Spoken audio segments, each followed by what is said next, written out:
Hello friends, कैसे हैं आप सब? बढ़िया। चलिए, आज के इस वीडियो में हम बहुत ही इम्पोर्टेंट टॉपिक समझने वाले हैं। किसी द्विघात बहुपद अर्थात क्वाड्रेटिक पॉलिनोमियल के जो रूट्स हैं, जो शून्यक हैं, जो जीरोस हैं, वो उनका चिन्ह किस किस तरह से निर्धारित होगा। हम समीकरण देख के ही आसानी से बता सकते हैं कि इसके मूलों की प्रकृति क्या होगी। इसके मूल धनात्मक होंगे कि ऋणात्मक होंगे, वास्तविक होंगे कि काल्पनिक होंगे, बहुत आसानी से हम बता सकते हैं। इसलिए ये वीडियो बहुत ही ज़्यादा इम्पोर्टेंट है। ग्राफ के माध्यम से हम ये ज्ञात करेंगे कि किसी समीकरण के अर्थात समीकरण या फिर बहुपद का अगर रूप का अगर आपके पास एक्सप्रेशन दिया हो तो उसके मूलों की प्रकृति कैसी होगी। तो चलिए हम शुरू करते हैं दोस्तों। मान लीजिए आपको कोई क्वाड्रेटिक एक्सप्रेशन अर्थात कोई द्विघात बहुपद मान लो आपको यहाँ पे दिया है a x square plus b x plus c. इसको हमने y मान लिया। यहाँ पे a इज नॉट जीरो, क्योंकि अगर ये a जीरो हो गया तो फिर ये द्विघात कहाँ का रहा है, वो तो फिर एक घात का बहुपद बन जाएगा। तो a को हमेशा नॉन जीरो रहना है, ठीक है। तो ये द्विघात बहुपद है। अब सुनिए, आप सभी को पता होगा कि जब आपने द्विघात समीकरण, जब हम द्विघात समीकरणों के बारे में पढ़ते हैं तो वहां पे एक शब्द आता है विविक्त कर, या जिसको हम लोग विवेचक बोलते हैं, इंग्लिश में इसको डिस्क्रिमिनेंट बोलते हैं।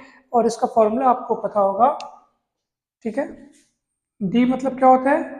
बी स्क्वायर माइनस 4ac, ठीक है। तो इस बात को आप याद रखिएगा। तो यहाँ जहाँ जहाँ पे डी लिखा हुआ है वो उसका उस द्विघात बहुपद का जो है वो बहुपद उसका विविक्त कर है बी स्क्वायर माइनस 4ac। तो उसको आपको याद रखना है, ठीक है। डी को आपको याद रखना है। एक और चीज मैं आपको बताना चाहता हूँ, आप सभी गौर से देखो कि ये जो है ये समीकरण किसका है, ये किस वक्र का आपको यहाँ पे ये एक्सप्रेशन दिख रहा है। तो गौर से देखने पर आपको पता चलेगा कि ये कोई और नहीं बल्कि ये परवलय का समीकरण है, ये एक पैराबोला है, ठीक है दोस्तों। तो पैराबोला है, तो ये पैराबोला के ग्राफ के अनुसार हम इस समीकरण के मूलों की प्रकृति समझेंगे। देखो, बहुपद और समीकरण बोलने से आप कंफ्यूज ना होइए। बहुपद इस एक्सप्रेशन को कहा जा रहा है और इसी को आप इज इक्वल्स टू जीरो करके लिख देते हैं तो वो समीकरण के रूप का बन जाता है, समीकरण के रूप में दिखाई देंगे। समीकरण मतलब एक ऐसी चीज जिसको अब हल करना है और एक्स के मान निकालना है। बाकी अब अगर उसको ये जिस रूप में दिख रहा है तो ये बहुपद है। इज इक्वल्स टू जीरो करके आपने उसको एक प्रश्न के रूप में बना दिया कि इज इक्वल्स टू जीरो, मतलब अब ये समीकरण बन गया, मतलब अब अज्ञात राशि का मान निकालना है, ठीक है। तो बस इतना ही फर्क होता है, इसलिए कंफ्यूज ना हो आप। और जो शब्द है शून्यक हम बोलते हैं या मूल बोलते हैं, वो सब एक जैसे ही हैं, बस इस्तेमाल अलग अलग जगहों पे की। जैसे मैं बोल रहा हूँ ये x इज इक्वल टू इस बहुपद, तो बहुपद का बोल रहा हूँ तो मैं उसको शून्यक बोलूंगा। शून्यक क्यों बोलूंगा? ताकि वो उस बहुपद में x के स्थान पर रखे जाने पर उसको शून्य बना देगा, शून्यक, ठीक है। मूल बोलूंगा, मूल मतलब समीकरण को सॉल्व करने पर x के जो मान आएंगे या x के वे मान जो समीकरण को संतुष्ट करते हैं वो मूल कहलाएंगे। तो सब चीजें वही है, एक ही चीज है। बस आपको तो पता है ना कि पर्यायवाची शब्द भी, भले वो पर्यायवाची हैं लेकिन उनमें भी थोड़ा बहुत फर्क होता है। तो बस वही फर्क यहाँ पे भी है, चीज वही है, बस जगह के हिसाब से उनका नाम अलग अलग होता है। तो कंफ्यूजन की कोई बात नहीं है, ठीक है। तो चलिए अब अपन आगे बढ़ते हैं। अब देखो ध्यान से यहाँ पर कि पहला केस देखो, यहाँ पे पहला केस क्या लिखा है, अगर a is greater than zero, d is less than zero. दोस्तों देखिए, जब कभी भी a बड़ा होगा जीरो से तो समझना आपका ग्राफ x अक्ष के ऊपर बनेगा, ठीक है। जहां जहां a बड़ा होगा मतलब आपका ग्राफ x अक्ष के ऊपर बनेगा, और जहां a छोटा होगा तो ग्राफ नीचे बनेगा, ठीक है। और वैसे ही अगर d जीरो से छोटा होगा तो समझना वो ग्राफ x अक्ष को टच नहीं करेगा, देखो नहीं नहीं कर रहा है टच। और जब d जो है वो जीरो से बड़ा होगा तो कट करके जाएगा एक्स अक्ष को, और जीरो के बराबर होगा तो टच करके जाएगा। देखो फिर से एक बार मैं बता रहा हूँ, जब d की वैल्यू जीरो से छोटी होगी तो एक्स अक्ष को टच नहीं करेगा, जब d की वैल्यू जीरो होगी तो एक्स अक्ष को टच करेगा, जब d की वैल्यू जीरो से बड़ी होगी तो एक्स अक्ष को कट करेगा। टच करना और कट करना में फर्क है। टच एक पॉइंट पर हो रहा है और जब कट होता है तो वो 2 पॉइंट्स पर होता है, ठीक है। ग्राफ ऊपर की ओर ऐसे ऊपर की ओर खुलता हुआ कब बनाओगे? जब a जीरो से बड़ा होगा, और नीचे की ओर खुलता हुआ कब बनाओगे? जब a जीरो से छोटा होगा। तो सुनिए ध्यान से, यहाँ a ग्रेटर देन जीरो है इसलिए ग्राफ ऊपर की तरफ बना है, d लेस देन जीरो है इसलिए ग्राफ x अक्ष को टच नहीं किया है। और देखो अब ग्राफ का पूरा हिस्सा आपको x अक्ष के ऊपर नजर आ रहा है। x अक्ष के ऊपर y धनात्मक होता है, यहाँ हमने y अक्ष बनाया नहीं भले, लेकिन ऊपर का हिस्सा क्या कहलाता है, y अक्ष का धनात्मक हिस्सा कहलाता है। यानी कि अगर किसी समीकरण में आपको कोई द्विघात समीकरण दिया हो, ठीक है, और उसमें आपको a 0 से बड़ा दिखे और विविक्त कर आपको 0 से छोटा दिखे, तो समझ जाना कि एफ एक्स का जो मान है, एक्स मतलब एफ एक्स का जो एक्सप्रेशन है वो बहुपद है, x के सभी मानों के लिए धनात्मक होगा। आप कहेंगे क्यों धनात्मक होगा, क्योंकि वक्र का कोई भी हिस्सा x अक्ष के नीचे नहीं है, वक्र का पूरा हिस्सा x अक्ष के ऊपर है, और ऊपर मतलब y धनात्मक। तो ये बहुपद जो है आपको दिख रहा है बहुपद, वो हमेशा आपको धनात्मक मान प्रदान करेगा x के सभी मानों के लिए, for all x belongs to r। ठीक है, ठीक है, हम इस बहुपद की बात कर रहे हैं, तो वो आपको हमेशा धनात्मक मान प्रदान करेगा, चाहे आप x का मान चाहे कुछ भी रख दो। ठीक है, तो अगर ये दो कंडीशन हुई तो सेकंड केस क्या बोल रहा है, अगर a is less than 0, d is less than 0। a less than 0 मतलब ग्राफ नीचे बनेगा, ठीक है, और d इज लेस देन 0 मतलब ग्राफ x एक्स को टच नहीं करेगा। तो अब भी वही बात हो गई कि टच नहीं कर रहा है।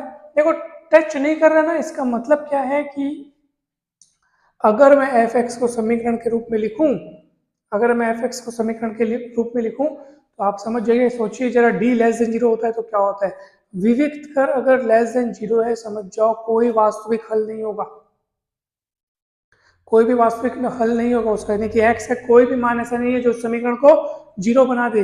इसलिए उसको हम बोलते हैं, देखो सीधी सी बात है, बहुत सरल सी बात है, अगर ये बहुपद, ये जो एक्सप्रेशन दिख रहा है, उसको अगर मैं 0 के बराबर रख दूं, ये समीकरण का रूप ले लेगा, ठीक है, उसके बाद मैं इसका विविक्त कर यानी विवेचक यानी डिस्क्रिमिनेंट निकाल के देखूंगा, अगर वो लेस देन 0 आ जाए दोस्तों, तो समझ लीजिएगा इस समीकरण का कोई हल संभव नहीं है, कोई वास्तविक हल नहीं होगा, अर्थात एक्स का कोई ऐसा मान नहीं होगा जो इस समीकरण में एक्स के स्थान पर रखे जाने पर उसको 0 बना दे। इसका मतलब ये है कि x का चाहे कोई भी मान रख दो, एफ एक्स का मान या तो सदा धनात्मक मिलेगा या तो सदा ऋणात्मक मिलेगा। ऐसा कब होगा, जब d लेस देन 0 होगा। F x d less than 0 होने पर एफ एक्स का मान सदा धनात्मक या सदा ऋणात्मक, सदा धनात्मक कब होगा, जब a जो है वो एक्स स्क्वायर का जो गुणांक है वो 0 से बड़ा होगा, और सदा ऋणात्मक कब मिलेगा, जब a जो एक्स स्क्वायर का गुणांक है वो 0 से छोटा होगा, तब आपको सदा ऋणात्मक मिलेगा एफ एक्स का मान, कभी 0 नहीं मिलेगा। कभी 0 नहीं मिलेगा मतलब एक्स का कोई ऐसा मान अस्तित्व में ही नहीं रहेगा जो उस बहुपद का शून्यक बन सके, अर्थात कोई उसका वास्तविक हल संभव नहीं होगा। तीसरा केस, अगर a is greater than 0, d is equal to 0, d is equal to 0 यानी कि अब उसको टच करेगा एक्स अक्ष को, और a 0 से बड़ा है, अर्थात ग्राफ जो है ऊपर की तरफ ऐसे बनेगा, वक्र जो है, इसका मतलब क्या है, अभी भी वक्र का कोई हिस्सा नीचे नहीं आया, यानी कि अभी भी वो जो एक्सप्रेशन है वो एक्स की किसी भी वैल्यू के लिए नेगेटिव नहीं होगा, लेकिन क्योंकि अब वो एक्स एक्स को टच कर रहा है, इसलिए एक्स की एक वैल्यू के लिए वो उस एक्सप्रेशन की वैल्यू 0 होगी। यहाँ पे लिखा है अपन ने एफ एक्स एक्स के सभी मानों के लिए धनात्मक होगा, सिर्फ एक मान को छोड़कर, वो एक मान कौन सा है, वो जो शीर्ष है, शीर्ष वाली ये जो ऐसे परवलय बनाए ना, तो ये उसका शीर्ष होता है, तो शीर्ष पर बस एफ एक्स का मान 0 होगा, और उसके छोड़ बाकी सभी मानों के लिए धनात्मक होगा, क्योंकि सभी मानों के लिए वक्र का हिस्सा ऊपर है, सिर्फ एक मान जो है वो एक्स अक्ष को टच कर रहा है, और वो कौन है, उस परवलय का शीर्ष है। अब परवलय के शीर्ष के निर्देशांक क्या होते हैं, अगर परवलय का समीकरण ये है तो उसके शीर्ष के निर्देशांक होते हैं, आप याद रखना, -b/2a -d/4a, ठीक है, ये उसके निर्देशांक होते हैं, और यहीं पे बस x का मान जो होगा वो क्या होगा, 0 होगा।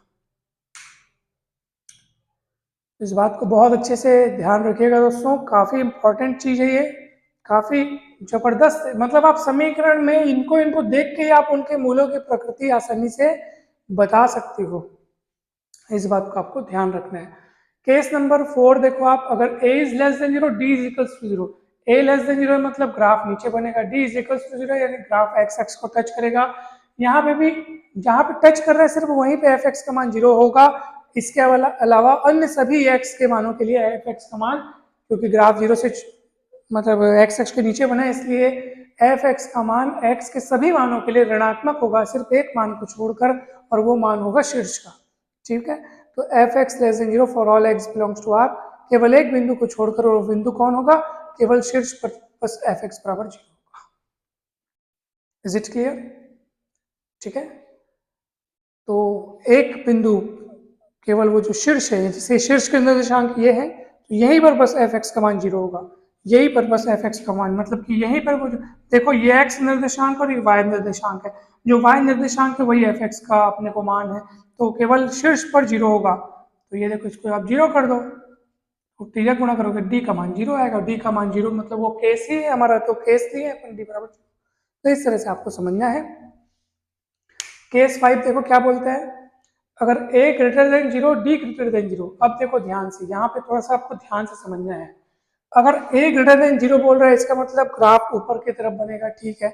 d भी यहाँ पे ग्रेटर देन 0 है, d भी 0 से बड़ा है, इसका मतलब क्या है कि अब वो वक्र x अक्ष को इंटरसेक्ट करके जाएगा, कट करके जाएगा, और कट करेगा तो 2 पॉइंट्स में करेगा, टच करता है तो 1 पॉइंट पे करता है, लेकिन कट करेगा तो 2 पॉइंट पे करेगा। उन दोनों पॉइंट को हमने नाम दिया अल्फा बीटा, और वही दोनों पॉइंट्स उस बहुपद के उस द्विघात बहुपद के शून्य कहलाएंगे, क्योंकि वही दो पॉइंट्स है जहां पर एफ एक्स जो है वो 0 होगा, यही दो पॉइंट्स है अल्फा बीटा, ठीक है। तो अर्थात इन दोनों पॉइंट्स में वो बहुपद जो है वो शून्यक होगा, अर्थात अगर हम उसको समीकरण के रूप में लिखे तो ये दोनों ही अल्फा बीटा उसके मूल होंगे।